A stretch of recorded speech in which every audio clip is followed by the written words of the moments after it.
ओम शांति। आशा है आप सभी सुरक्षित होंगे। आज हम जिस कविता को पढ़ने जा रहे हैं उसका नाम है साखी। इसके रचयिता कबीरदास जी हैं।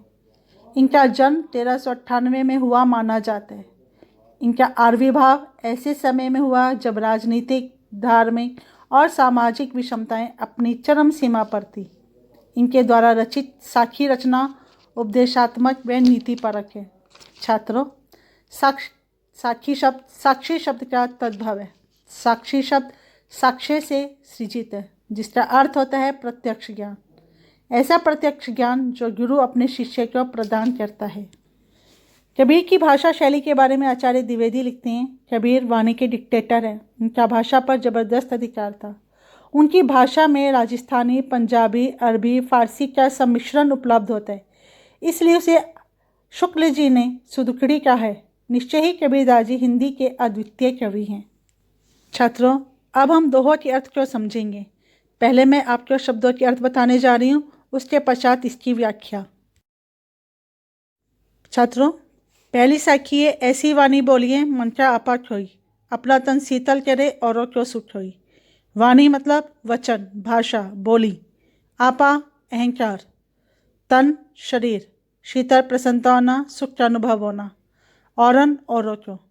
कबीरदास जी कहते हैं कि हे मनुष्य, तुम अपने मन से अहंकार को छोड़कर दूसरों के लिए ऐसी मीठी वाणी का उपयोग करो जिससे सुनने वाले व्यक्ति के हृदय को भी प्रसन्नता का अनुभव हो और तुम्हारा मन भी प्रसन्न हो जाए, क्योंकि मीठी वाणी बोलने से सभी जो विपक्षी होते हैं वह भी अपने मित्र बन जाते हैं। अतः हमेशा हमें ऐसी वाणी का प्रयोग करना चाहिए जो कि औरों को भी शीतलता प्रदान करें तथा हमारे हृदय को भी शीतल करें। छात्रों, दूसरा दोहा है, कस्तूरी कुंडली बसे मृग ढूंढे बनवाही, ऐसे घटी घटी राम हैं दुनिया देखी नहीं। कस्तूरी, वास्तव में कस्तूरी एक सुगंधित पदार्थ होता है जो हिरण की नाभि में पाया जाता है। कुंडली नाभि, बसे मतलब निवास करता है, रहता है। मृग मतलब हिरण, माही मध्य में स्थित होना, घटी घटी मतलब हर क्षण में, हर जगह।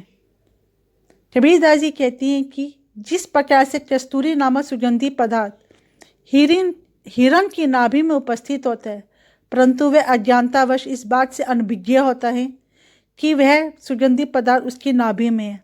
वह उसकी सुगंध से प्रभावित होकर उसे जंगल जंगल में ढूंढने का प्रयास करता रहता है, परंतु अज्ञानतावश वह उसे ढूंढ नहीं पाता। उसी तरह से मनुष्य भी अज्ञानतावश ईश्वर को बाह्य आडंबरों के द्वारा ढूंढने का प्रयास करता रहता है। कभी वह मंदिरों में जाते हैं, कभी वह मस्जिदों में जाते हैं, परंतु फिर भी उसे ईश्वर की प्राप्ति नहीं हो पाती। वह भी अज्ञानतावश विभिन्न आडंबरों के द्वारा ईश्वर की प्राप्ति के साधन करते हैं। जिस प्रकार से हिरण सुगंधी पदार्थ को ढूंढने के लिए जंगल जंगल में घूमता रहता है। छात्रों, तीसरा दोहा है, जब मैं था तब हरि नहीं, अब हरि है मैं नहीं। सब अंधियारा मिट गया जब दीपक देखा माही। मैं अर्थात अहंकार, अभिमान, हरि ईश्वर, दीपक दिया, माही अंदर। कबीरदास जी कहते कि जब तक मेरे मन में अहंकार की भावना विद्यमान थी तब तक मुझे ईश्वर की प्राप्ति नहीं हो पाई, क्योंकि जब तक मन में अभिमान रहता है तब तक ईश्वर की भक्ति हृदय में निवास नहीं करती। कबीरदास जी कहते जिस प्रकार से दीपक को देखने से सारा अंधियारा दूर हो जाता है, उसी प्रकार से जब से उनके मन में ईश्वर की भक्ति का निवास हुआ है तब से उनके मन से अहंकार की भावना का भी विनाश हो गया है। अब उनके मन में केवल भक्ति भावना है, ना कि अहंकार की भावना। हमारी चौथा दोहा है, सुखिया सब संसार हैं खाए अरु सोवे, दुखिया दास कबीर हैं जागे अविरोवे।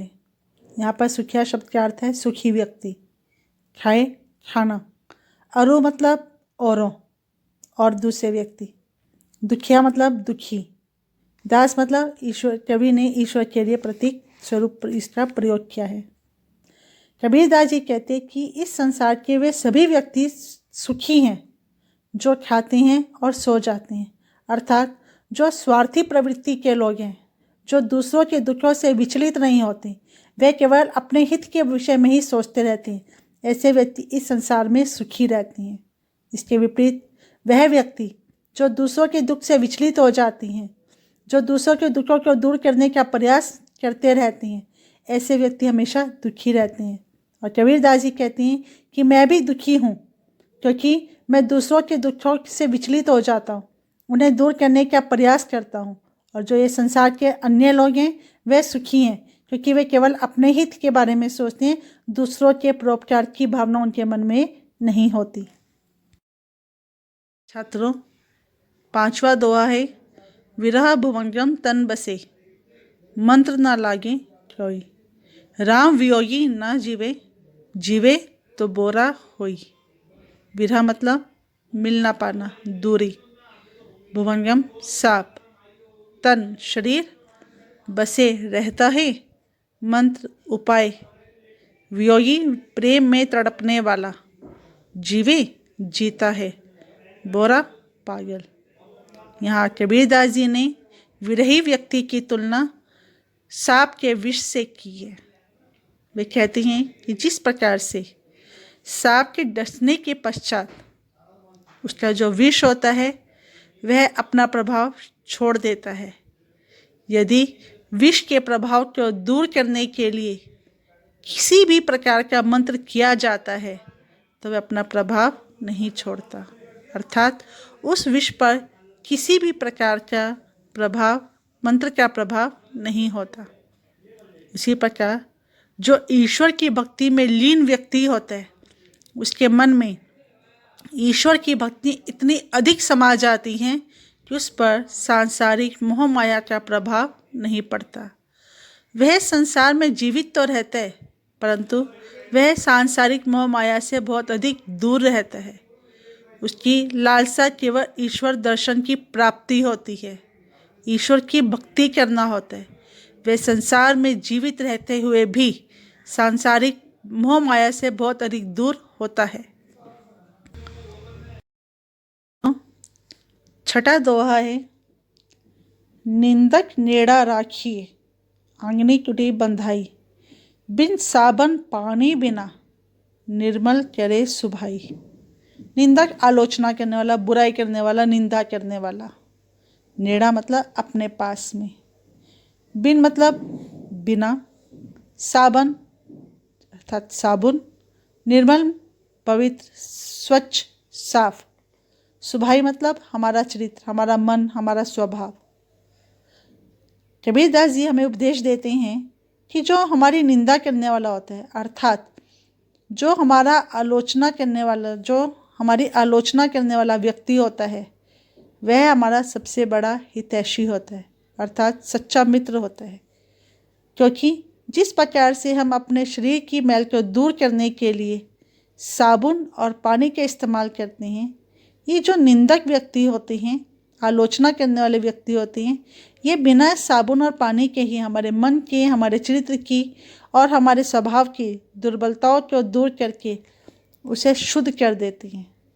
तो इसलिए हमें इनकी आलोचना से दूर नहीं भागना चाहिए, अपितु इन्हें हमेशा अपने पास ही रखना चाहिए, और यदि हो सके तो उन्हें अपने घर के आसपास ही स्थान देना चाहिए, ताकि समय समय पर ये हमारी मन की दुर्बलताओं, हमारे स्वभाव की दुर्बलताओं से हमें परिचित कराते रहें और समय समय पर हम उन दुर्बलताओं को दूर करने का प्रयास करते रहें। अतः ये जो निंदक व्यक्ति होते हैं, ये हमारे सबसे अच्छे मित्र होते हैं, अतः इनसे दूर नहीं भागना चाहिए। 7वां दोहा है, पोथी पढ़ी पढ़ी जग मुआ, पंडित भया न कोई, एके अक्षर पीव का, पढ़े सुपंडित होई। पोथी धार्मिक पुस्तकें, जग संसार के लोग, मुआ मर जाते हैं, पंडित ज्ञानी विद्वान, भया हुआ या बनना, एके एक ही, अक्षर शब्द, पीव ईश्वर, सु वह। कबीरदास जी कहते हैं कि संसार के लोग विभिन्न प्रकार की धार्मिक पुस्तकों का पठन पाठन करते हैं, अर्थात वेदों और पुराणों का पठन पाठन करने में अपना समय व्यतीत करते हैं, परंतु अंत समय तक भी वे विद्वान नहीं बन पाते। यानी केवल पुस्तकीय ज्ञान से ही कोई व्यक्ति विद्वान नहीं बन पाता। इसके विपरीत जिस व्यक्ति ने अपने जीवन में पुस्तकीय ज्ञान के साथ साथ ईश्वर का जो बोध है उसे प्राप्त हो जाता है, ईश्वर का ज्ञान उसे प्राप्त हो जाता है, ईश्वर की बनाई हुई सृष्टि से वे प्रेम करना सीख जाते हैं, प्रेम के अक्षर को अपने जीवन में उतार लेते हैं, इस मानव जाति के हित के लिए अपने जीवन को समर्पित कर देते हैं। विभिन्न प्रकार की जो धार्मिक पुस्तकें होती हैं उसके भाव को अपने जीवन में स्थान देता है। वास्तव में सबसे बड़ा विद्वान, सबसे बड़ा पंडित वही कहलाता है। अतः केवल अक्षर ज्ञान ही विद्वान बनने के लिए पर्याप्त नहीं है। अक्षर ज्ञान के साथ साथ हमें उसके भाव को भी अपने जीवन में उतारने का प्रयास करते रहना चाहिए। छात्रों, 8वां दोहा है, हम घर जालिया आपना, लिया मुराड़ा हाथी। अब घर जालो ताश का, जे चली हमारी साथी। हम मतलब मैंने, जालिया जला लिया है, मुराड़ा मतलब जलती हुई लकड़ी। जिस प्रकार से किसी चीज़ को जलाने के लिए किसी वस्तु की आवश्यकता पड़ती है, अग्नि की आवश्यकता पड़ती है, तो उसके लिए इस्तेमाल किया गया मुराड़ा। दूसरे शब्दों में से ज्ञान रूपी दीपक भी कह सकते हैं, भक्ति रूपी दीपक भी कह सकते हैं। जालू मतलब जला दिया है, ताश मतलब उसका जो मन के अंदर बना हुआ था, जे मतलब जो। कबीरदास जी कहती हैं कि मेरे मन के अंदर जितनी भी बुराइयों ने अपना घर बना लिया था। मन की बुराइयाँ कौन सी होती हैं? लोभ, मोह, माया, लालच और विभिन्न प्रकार के जितनी भी हमारे सांसारिक वासनाएं होती हैं, इच्छाएं होती हैं, उन्होंने मेरे मन के अंदर अपना घर बना लिया था और मैंने उस घर को जला दिया है। कैसे जलाया? जब से मैंने ईश्वर की भक्ति करनी शुरू की है, तब से मुझे ईश्वर की भक्ति करने के पश्चात मेरे मन में ज्ञान रूपी दीपक जल गया है और उसी ज्ञान रूपी दीपक को मैंने अपने हाथ में लिया और उससे अपने मन रूपी जो बुराइयों ने मेरे मन के अंदर अपना घर बनाया हुआ था, उसे समाप्त कर दिया। कबीरदास जी कहते हैं कि जो व्यक्ति अपने मन से इन बुराइयों रूपी घर को जलाना चाहते हैं, वे हमारे संपर्क में आए, हमारे साथ आए, तो हमारे संपर्क में रहने से उनके मन के अंदर भी जो भक्ति भावना है, उसका जो दीपक है, ईश्वर का जो भक्ति का ज्ञान है, उसका जो दीपक है, वह जल जाएगा और धीरे धीरे करके उसके मन से भी बुराइयों का जो घर है वह स्वतः ही जल जाएगा। ये तो आप अच्छे से जानते हैं ना बेटा, कि जो दीपक होता है, एक दीपक से दूसरा, दूसरे से तीसरा दीपक जो है वो जल जाता है और पूरा जो वातावरण होता है वो प्रकाशित हो जाता है। ऐसे ही और जो अच्छी संगति होती हैं, अच्छा संपर्क होता है, वह हमेशा हमारे मन से हमारे चरित्र को जो है वो निर्मल कर देते हैं। उसी प्रकार से कबीरदास जी ने भी आह्वान किया उन लोगों को कि जो अपने मन से बुराइयों रूपी दीपक को दूर करना चाहते हैं, वे हमारे संपर्क में आए। हमारे संपर्क में आने से उनके मन में भी जो ज्ञान रूपी दीपक है वह जल जाएगा और उनके मन से बुराइयों रूपी जो उनका घर है वह धीरे धीरे समाप्त हो जाएगा। अर्थात उनके मन से बुराइयों रूपी घर जो है वह भी जल जाएगा और उनके मन में भी ईश्वर की भक्ति भावना का निवास हो जाएगा। आशा है आप सबको ये दोहे समझ में आ गए होंगे। यदि इन दोहों में किसी भी प्रकार की आपको समस्या आ रही है, समझ में नहीं आ रहा है, तो आप पूछ सकते हैं और इससे संबंधित मैं कुछ प्रश्न आपको दे रही हूँ। उन प्रश्नों के उत्तर आप अपनी पुस्तिका में लिखिएगा। पहले आपको इन दोहों के अर्थ लिखने हैं, अर्थात व्याख्या लिखनी है। उसके पश्चात 2 नंबर वाले, फिर 3 नंबर वाले और फिर 5 नंबर वाले जो प्रश्न हैं वे आपको करने हैं। कोई भी परेशानी आती है तो आप किसी भी समय अपने व्हाट्सएप ग्रुप में या मतलब जो है वो अपने व्यक्तिगत रूप से फ़ोन करके आप पूछ सकते हैं।